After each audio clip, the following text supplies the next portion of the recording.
Nagaa harka fuunee daawwattootaaf dhaggeeffattoota keenyaa kun miidiyaa keessan Qaanqeen Show facaasaa galgala keessaa sa'aatii 3 haga sa'a 3 daqiiqaa 40tti foddaa televezyiinii FIBtiin kan daawwattan irra deebiin sanbat duraa ganama sa'aatii 5 haga sa'a 5 daqiiqaa 40tti kan irra isiniif deebi'u kan hundumaan yoo isin jalaa miliqes toora YouTube Qaanqeen Show kan daawwattan sagantaa gingilchaa Gingilchaan keenya har'aa marsaa 13ffaadha. Sagantaa guyyaa har'aa qabatee kan isiniif dhiyaate joornaaltichi keessan kun Qaxaleen Habtaamuu Lamuuti. Kanneen sagantaa keenya toora YouTubeetiin nu daawwattan YouTube chaanaalii keenya subscribe gochuun haga xumura sagantaa keenyaatti nu waliin turaan afeerraa keenya yeroo hundaati.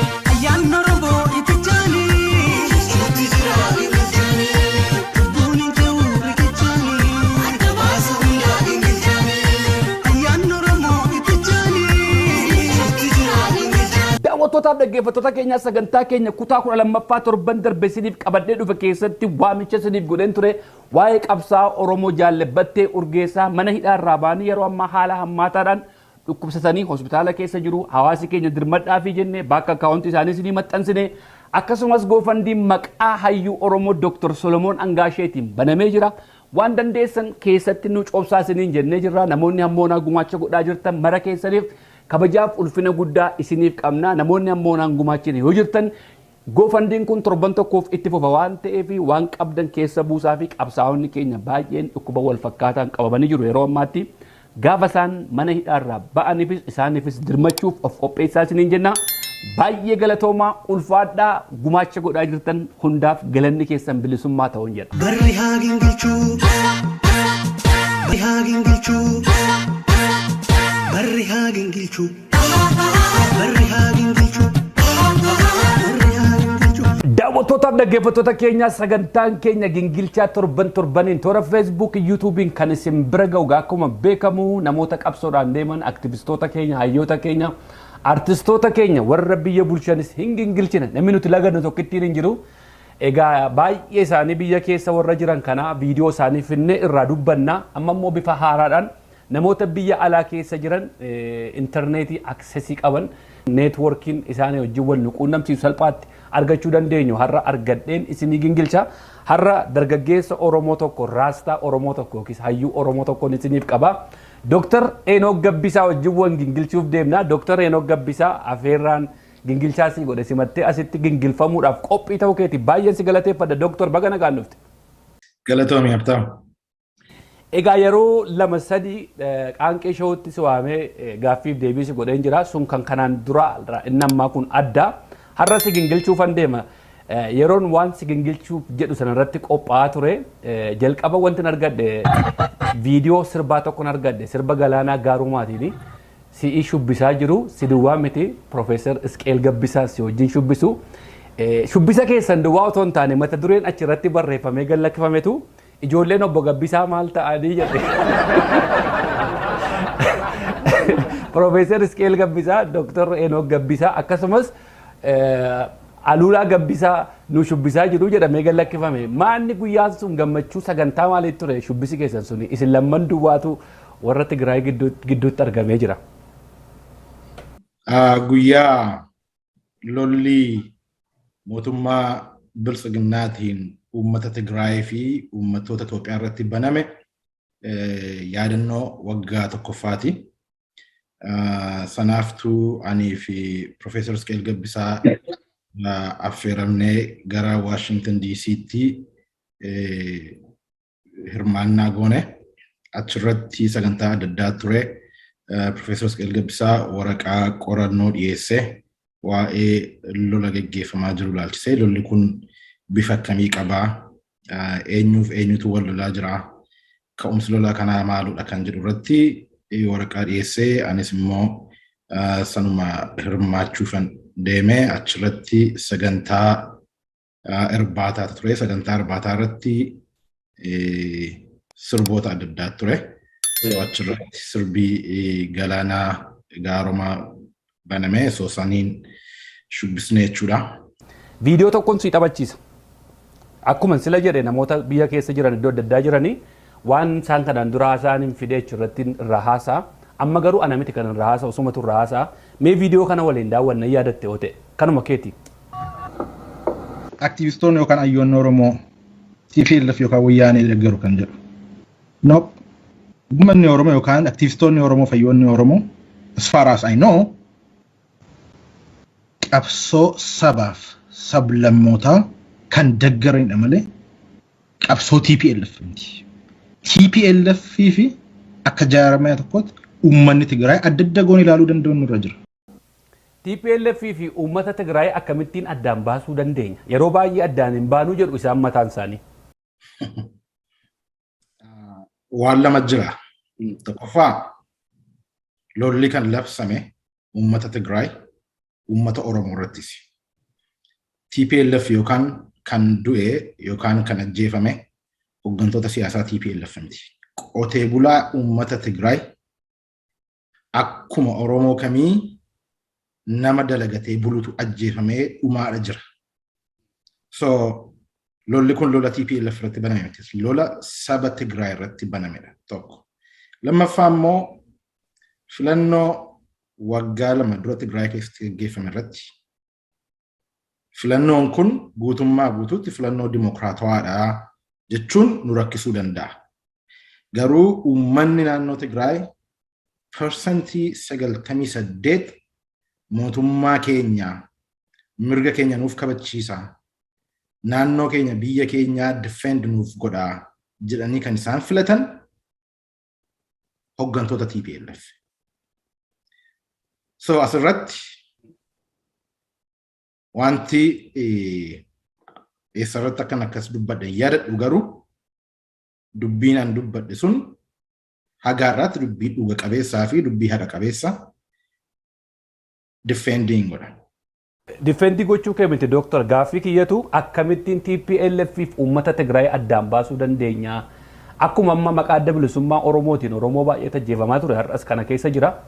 Addaan baasuu hin danda'amu Oromoodhaaf adda bilisummaa Oromoo akkuma kana TPLF fi uummata Tigraay akkamittiin addaan baasne nuti isaan addaan hin baanu jedhani jarri kun tokkumatti ilaalamu. Gaaffii isee kana. Jalqaba irratti yeroo ani waan sana dubbadhe of course garaagarummaa guddaatu jira. Uummata Tigraay fi hooggantoota TPLF gidduu garaagarummaa guddaatu jira.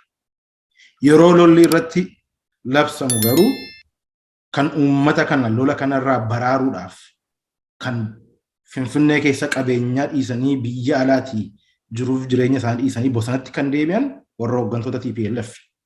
TPLF wajjin taanaan haga har'aatti rakkoo fi ajjeechaaf darara TPLF uummata Oromoo irra kaa'e namni haalu hin jiru, namni sobu hin jiru, seenaa keessatti barreeffamee kan lafa kaa'amu qabudha.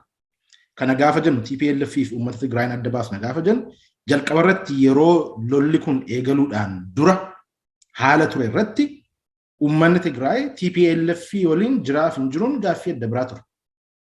Gaafa lolli kun labsamu garuu innumaayyuu wanti uummanni hubachuu qabu lola kana labsuudhaan mootummaan Biltsiginnaa uummata Tigraay kan TPLF hin deeggarre uummata Tigraay kan TPLF waliin hariiroo hin qabne ofitti kaasuudhaan deeggartoota TPLF akka isaan ta'an TPLF waliin walitti makamanii lolichi lola uummataa wal waraansa uummataa akka ta'u kan godhe lola kanadha.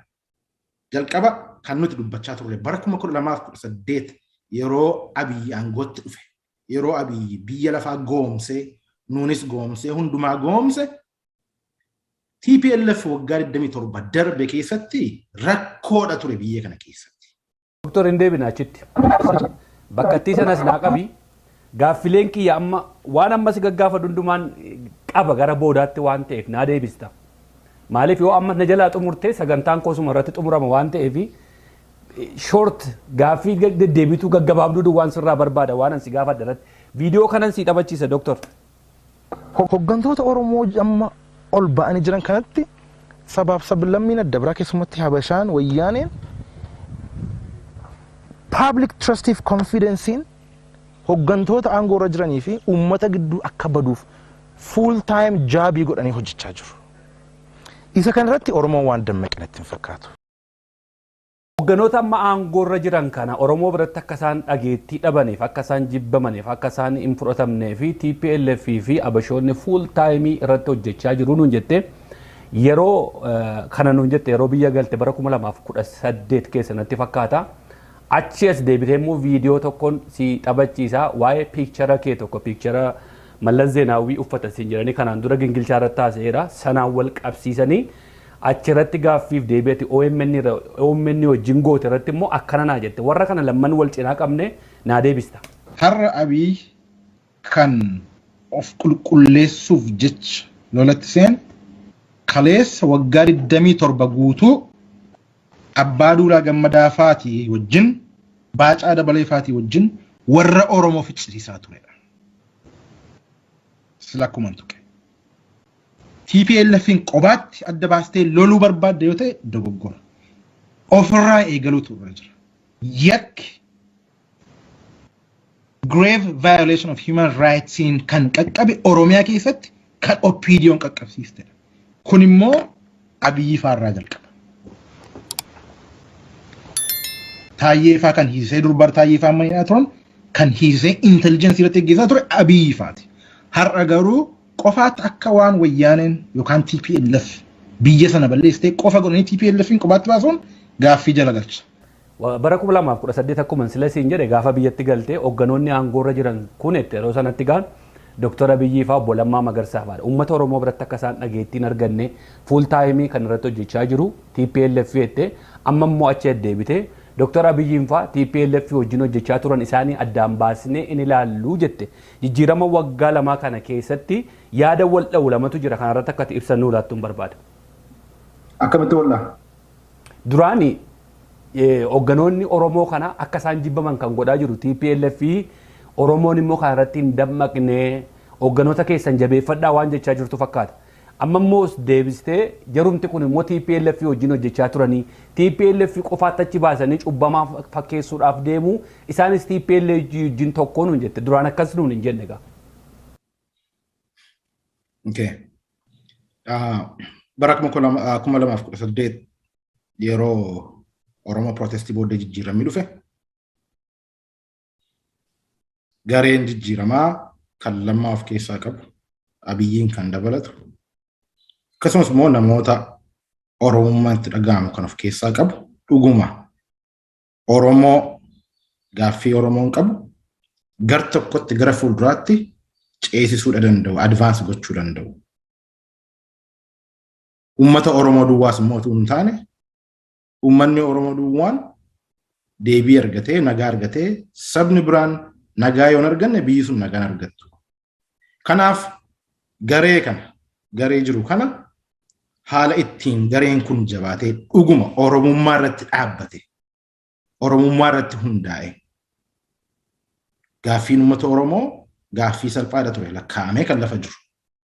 Waan kanaan dura dhabe adeemsa dimokiraasii irratti hundaa'e akka argatuuf kan gaafatame kan barbaadame kan qeerroon kuma hedduun itti dhume kan namni miila itti cite haga tokko deebii argamsiisuu danda'u. Kanaaf garee kana fuulduratti haa dhiibnu.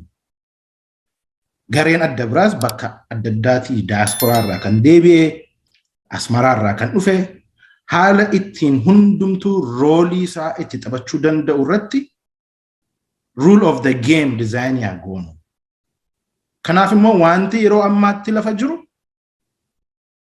humni lafa jiru humna OPDO of haaressuu barbaadde qofaadha.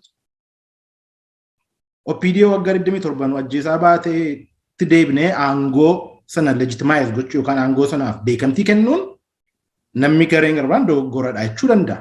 Haa ta'uutii garuu wanti lafa ture yeroo sanatti biirokraasiin lafa ture sanadha.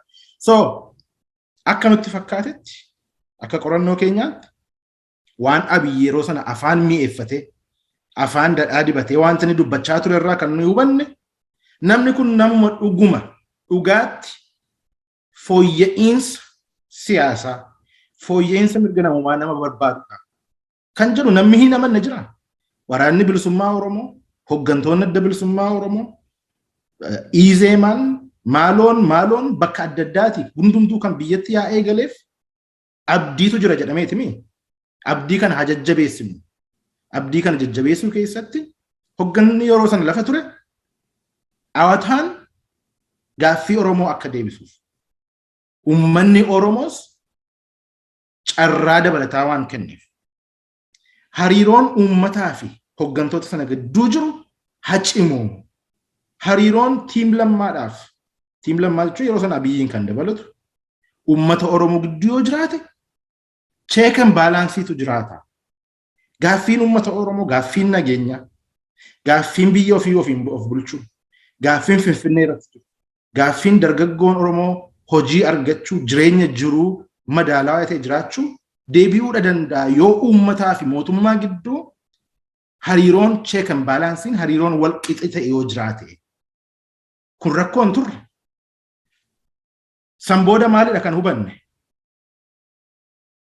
Abiy Ahmed suuta biltsiginnaa ijaaruudhaan lamma kan at least gooftaan keenya ummata keenya kan jedhe of keessaa baasuudhaan jalqaba irratti Nobel Peace Prize argate yookaan badhaasa Nobelii nageenyaa argate. Faranjii Awurooppaa goomse, White House goomse, addunyaa hundumaa goomse, hunduma keenya goomse. Gowwummaan yeroo sana wallaalummarraa kan dhufe miti. Namni fooyya'insa guddaadhaaf eebotee jira. Waggaa 27 guutuu saamamaa, ajjeefamaa, hidhamaa ummata dhufetu waan xiqqoo tokko yoo agarsiiste, fooyya'insa xiqqoo tokko yoo agarsiiste, sana harka bal'isee ummata fudhatudha. Hundi keenya sana keessaadha kan dhufaati jiru. Sanarraa ka'uudhaan ummataaf hoggansa yeroo sana ture. Laasirratti yaadadhu. Maaliif akkan akkas jedhe? Oromoodhaa fi hoggantoota Oromoo keessaa ba'an gidduu hariiroon akka hin jiraanne yoomiyyuu taanaan hin barbaadu. Sirni mootummaa Itoophiyaa yookaan immoo aayidiyooloojiin Itoophiyaa kan inni hundaa'e hoggantoota isaatii fi hoggantootaaf uummata gidduu garagarummaa guddaa uumuudhaan. Mee Abiyyiif Lammaas keessaa baasi. Uummata Oromoo kan bakka bu'uu danda'u jaarmaya tokko. Jechuun jaarmaya uummanni Oromoo jaallatu tokko asafinnu. Adda bilisummaa Oromoo jedhi yookaan immoo KFO jedhi. Ideally jarreen kana lachan fudhannee ilaallu. Bor osoo waraanni bilisummaa Oromootiif adda bilisummaa Oromoo aangoo Oromiyaa irra jiru qabaate hoggantoota sana gidduudhaa fi hoggantootaa fi uummata Oromoo gidduu hariiroon gaariin akka hin jiraanneef yoomiyyuu taanaan diinni ni hojjeta. Kan OPDO dhiisiti. OPDOon immoo sulmayyuu dhiiga Oromoo kan harkarraa qabdu ajjeechaan uummata Oromoo meeqa kan harka OPDO irra jiru. So salphaadha ture adda baasu. Isa kanadha kan nuyi waataa turre, kan nuyi iyyaa turre. Isin uummata Oromoo gaaffii uummata Oromoo akka deebi'uuf yaalii gochuudha. Destination keessan yookaan immoo bakki isin deemuu qabdan electoral democracy fiduu yookaan ce'umsi kun bakki inni itti dhaqee dhaabbatu filannoon dimokiraatawaa ta'e haga tokko geggeeffame dhaabbileen siyaasaa Oromoo kan biyya alaa fi biyya keessaa turan walitti qindaa'anii uummataan filatamanii waliin immoo elite bargain yookaan waliigaltee hayyootaa fi hoggantoota Oromoo gidduutti uumame aangoo akka federaalaatii fi akka Oromiyaatti walii firanii biyya sana keessatti roolii dimokiraasii Oromoon qabu, roolii siyaasaa, shoora siyaasaa Oromoon qabu haala ga'umsa qabu, haala mirga saboota biraa deebisuu danda'uun akka isaan baatanidha kan pushii gochaa ture.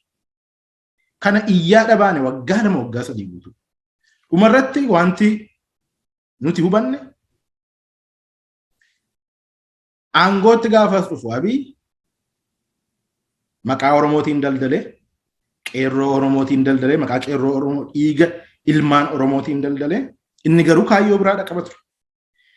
Warra Amaaraa waliin warra Nafxanyaa waliin waliigaltee dhokataa conspiracy mataa isaanii uummatanii uummata Tigraayin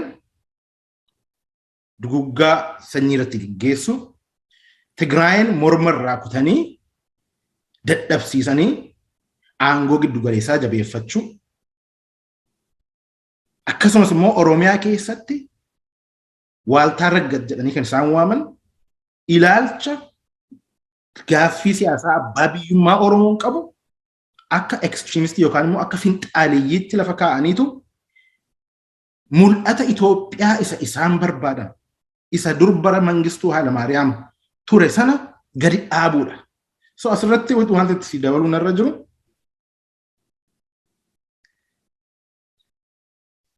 Abiy akka inni successfully ta'uuf namni hin barbaanne namni tokko harka ola kaasu. Abiy yoo successful ta'e Abiy yoo galma ga'e uummanni Oromoo galma ga'e. Sabni biraan sabni Amaaraas gaaffii inni qabu bakka ga'uu danda'a. Namni biyya sana keessatti Oromoodhaan jaallatame, Amaaraan jaallatame, Tigreedhaan jaallatame, hundumaatiin namni jaallatame tokko namni nuti beeknu biyya sana keessatti eenyu? Abiy Ahmed turre waggaa jalqaba irratti yeroo hanimuunii sana isa dura tarii namni Amaaraanis Oromoodhaanis walqixa hogganni tokko hogganni siyaasaa walqixa Amaaraanis Oromoodhaanis namni harki rukutameef tokko Baqqalee Garbaa ture. Yeroo Baqqalee Garbaa mana hidhaa ture bara wayyaanee Gondariif Goojjamirraa የኦሮሞ ደም የኛ ደም ነው ኦቦ በቀሌ ገርባ የኛ መሪ ነው ጀቻን turre Gondar irratti Abiyyin dura namni carraa guddaa qabu ture tokko Baqqalee Garbaa ture.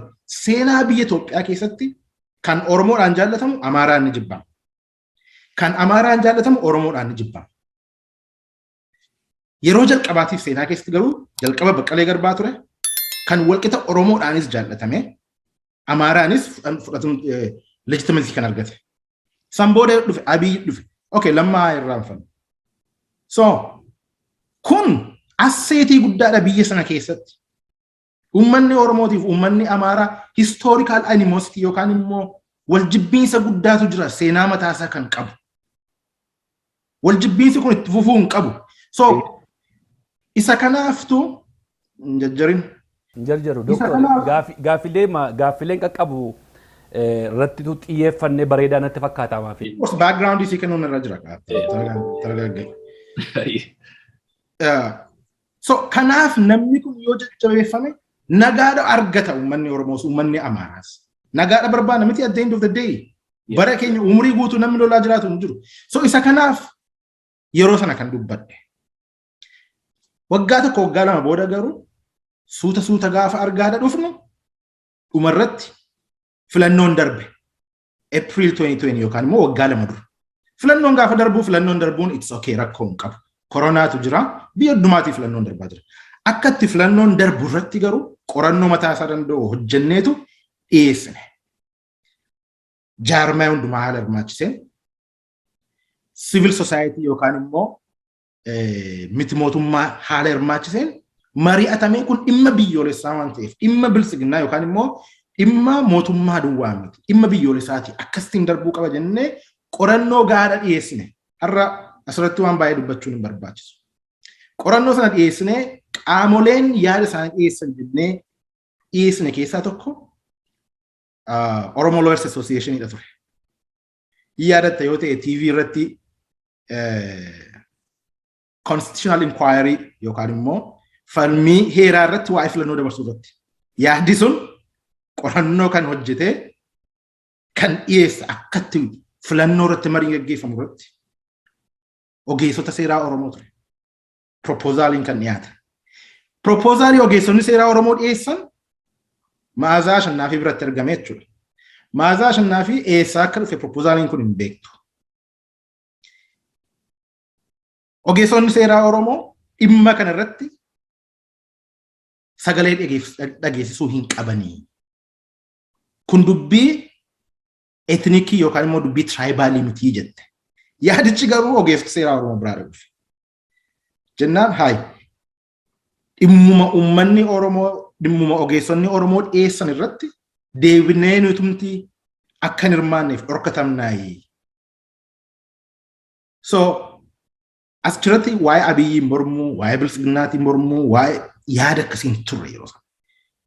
Filannoon yeroo koronaa keessa gaggeeffamuun rakkisaa ture. Achirratti garuu uummanni haa mari'atu. Jaarmayoleen siyaasaa mari'atanii waliin haa dabarsan. Heerri immoo kana jedha. Mariin heeraa immoo ogeessotaan haa gaggeeffamu. Kan jedhu propoozaalii qulqulluun qophaa'ee ogeessota seeraa Oromoo irraa dhiyaate dhumarratti garuu ogeessonni seeraa Oromoo biyya keessas kan jiran biyya alaas kan jiran irraa dhorkataman. So wanti nuti barre dhumarratti jechuudha sana booda lolli dhufee lola kanarratti waan barbaade haa ta'u uummanni Oromoo uummata Tigraay nuuf lolii hin jenne. Uummata Tigraay dhiise TPLF iyyuu nuu lolii hin jenne. TPLF fi TPLF waliin warra uummata Oromoo irratti ajjeechaaf dararaa gaggeessaa turan gama seeraati. Qorannoo seeraa gaggeeffame murtiin haqaa kennamuudha qaba. Namoonni dararaman maatiin barattoonni kaasaa seeraan argachuu qaba. Bara Abiy kan inni aangootti dhufe April 2018. Ji'a 3 booda wanti ni dubbanne tokko ce'umsi kun fooyya'insi kun yoo uummata Tigraay fi hoggantoota TPLF yoo hin ammanne eessayyuu hin ga'amu. Kun salphaa miti dubbii cimaadha kun. Uummata Tigraay fi hoggantoota TPLF ofirraa ariitee ofirraa dhiibdee dhummisaa eessa geenye amma. Bakka amma jiru biliyoonni meeqatti ba'e. So isa kanadha kan nuyi waataa turre. Yeroo irratti hundaa'ee bakka irratti hundaa'ee jalqaba irratti Abiyyiif uummata Oromoo gidduu yookaan immoo mootummaa fi uummata Oromoo gidduu garaagarummaan akka jiraatuuf garee adda addaatu hojjechaa jiran nu jenne dhugaadha ture jalqaba isaa irratti. Kanaaf garaagarummaa hin uumamuu qabu. San booda immoo rakkoon kun gaafa uumamu dhugaa jiru dubbachuun dirqama. Achirraa maddaa jechuudha yaa. Galatoome Dooktor. Daawwattootaaf dhaggeeffattoota keenya egaa akkuma sila isin beeksisee gingilchaan har'a qaamaan asitti hayyuu Oromoo tokko Dooktor Enookiin hojii wal gingilchaa jirra. Dooktor egaa gaaffileen si gaggaafadhu tutuutti gaggabaabaatti naa deddeebisaa deemte waan baay'ee waan irraa haasofnu qabna. Yeroo jalqabaa sana egaa bara 2018 namni Dooktor Abiyyiin deeggariin hin jiru dhaabni hin deeggariin hin jiru jedhameedha. Waraanni bilisummaa Oromoo garuu gareen qofaatti nuti biyyatti hin gallu jijjiiramni ammaa kun jijjiirama hundee miti sirnichi jijjiiramuu qaba namni jijjiiramuu miti jedhanis warri dudduubatti hafantu jira kana dagachuu hin qabnu. Jaallamarroon illee hoogganni waraanni bilisummaa Oromoo yeroo sana uummanni Oromoo yoo bilisummaa jibbe ani muka biyya kootiin bilisoomsan galuu jedheetu ciccee itti hafe wanta kana jechuudha. Galata guddaa. Akkas hin jenne. Uummanni Oromoo yoo bilisummaa jibbe bineensa biyya kootiin bilisoomsa'anii jedhe jaallamarroon. Sana jedhe garuu kan jechuun lola dhaabee magaalaatti tol hin deebi'uu hin jenne marroon. Marroon wanti inni jedhe yoo akka lolli dhaabbatu barbaaddan qaamni sadaffaan bakka jirutti mari'annee dubbannee meeshaa lafa keenyaa jedhe malee umurii kiyya guutuu lolaa waraanaan jiraadhaa hin jenne. Sanarraa mata duree kiyya miti sanarraa illee haasa'uuf miti har'a wanti irratti xiyyeeffadhu waama yeroo sana haasofte irratti yeroo baay'ee waan namni haasa'an hin fidee irraa haasa'a. Ani garuu irraan haasa'u warra carraawwan sii kennaa atumtii uummatatti haasa'i. Kanaafan keessa galeellee si jeequu hin barbaanne yaada keessa dhaabuu hin barbaadu yoo nu gaggabaabbachaa deeme waan baay'ee jira wanta irraa dubbannu viidiyoo biraan si dhaggeeffachiisa Dooktor. Muummichi ministeeraa achii dhabsiisuun uummanni Oromoo muummicha ministeeraa kana irratti kaka'ee achii kaasuun Oromoo achirraa dhabsiisuudha. Tokko jedhe. Muummichi ministeeraa uummata Oromootiif liyaabilitii tun taane asseetiidha. Asseetiin ati har'a qabdu yeroo gabaabaa keessatti benefitii siif fiduu dhiisuu danda'a. Faayidaa yeroo gabaabaa siif fiduu dhiisuu danda'a. In a long term garuu asseetii guddaadha. Yeroo darbe egaa paarlaamaa keessatti Dooktor Abiyyiinis ani uummata Oromoo bakka bu'een as jira miti ani uummata gommaan bakka bu'een hin jedhan. Dooktor ati immoo kanaan dura Dooktor Abiyyiin bakka sana kan jiraatu Dooktor Abiyyi achii dhabamsiisuun Oromoo achii dhabamsiisuudha jettee. Har'a immoo nama Dooktor Abiyyi fuuldura dhaabbachaa jiru keessaa nama tokko. Oromoo fuuldura dhaabbachaa jirtu Dooktor immoo maal nuun jette waa'ee viidiyoo kanaarra. Kontekstii waan kanaa hubachuutu sirra jira. Abiyyi yeroo sana of course Oromoo bakka bu'ee deeme. Bilisiginnaan miti yeroo sana. OPDO, TPLF, ANDM kan Amaaraa fi kan warra Dabuubiitti ture. So jaarmaya OPDO'n hattuu hataatu iyyuu malee dhiiga Oromoo harkarraa qabaatu iyyuu malee jijjiirama nu barbaachisaa itti as baateetti. So Oromoo bakka bu'eera kan hin deeme kun gaaffii maalii qaba. Oromummaan Abiyyi garuu suuta dhaataan waggaa 2 booda gara nafxanyummaatti jijjiirame. Namni haala irratti hundaa'e yeroo irratti hundaa'e jijjiirama. So Abiy kanaan dura gaafa deeme waa'ee Oromummaa Abiy hin dubbanne akka Oromootti jaarmaya Oromoo irraa ba'ee deeme achi. Oromummaa Abiy garuu Oromummaa jechuun fiiliingiidha, eenyummaadha. Abiy fiiliingiinsaa, eenyummaansaa, sabboonummaansaa kana fakkaatan jenneen. Wanti hin jedhe he can be a lousy Oromo. Dabbaarii Oromoos ta'uu danda'a inni akkas tures obviously. So isa kanadha kan hin jedhe. Malee waa'een Oromummaa isaatii, waa'een sabboonummaa isaatii waan hin kaasee hin jiru achirratti. Bakka sanaan dhabamuun Oromoo achi dhabamsiisuu ta'aa nun jette. Oromoof Oromummaan adda adda bar. Oromoof Oromummaan adda adda. Namni dhiigaan Oromoo hin taane Oromummaa qabaachuu danda'a. Namni dhiigaan Oromoo ta'ee Oromummaa dhabuu danda'a. Namoonni Oromoo hin taane kan sabboontota Oromootti heerumanii Oromummaan isaanii kan koof kan kee kan caalame kan jirani. So Oromoo immoo ta'anii kan Oromoo gurguraa jiran, kan Oromoo ajjeesaa jiran amma hin jiranii. Kanuma akka Abiyyifaa jechuudha. So kanaaf kan hin dubbadhe Oromoo bakka bu'ee deeme jechuun Oromummaadhaa jechaan jiru. Dhiigaan Oromoon ta'in warra biyya alaa faranjoota ta'anii kan Oromoof hojjetanii akka Tasfaayee Gabra'aaf Eertiraa keessa akkasumas immoo Turumaan nama Turumaan jedhamu warra akkasii Lookoofaa hedduu jira maqaa dha'uu dandeenya. Warra dhiigaan Oromoon ta'in garuu Oromummaadhaaf hojjetan Oromoof hojjetan. Viidiyoo kana immoo si dhaabachisa dha. Muummichi ministeeraa iddoo olaanaa irra waan jiruuf biyya kanaaf waan ta'u, uummata kanaaf waan ta'u, uummata Oromoos waan baasu nu caalaa akka inni beeku abdiin qaba, amantaan qaba.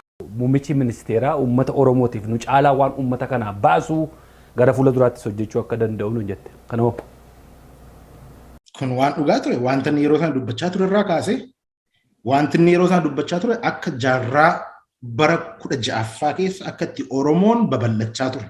Akka itti Oromoon of ijaaree lolaa ture. Oromoo akkasitti ilaaluu qabnaa jedhe kun dogoggora.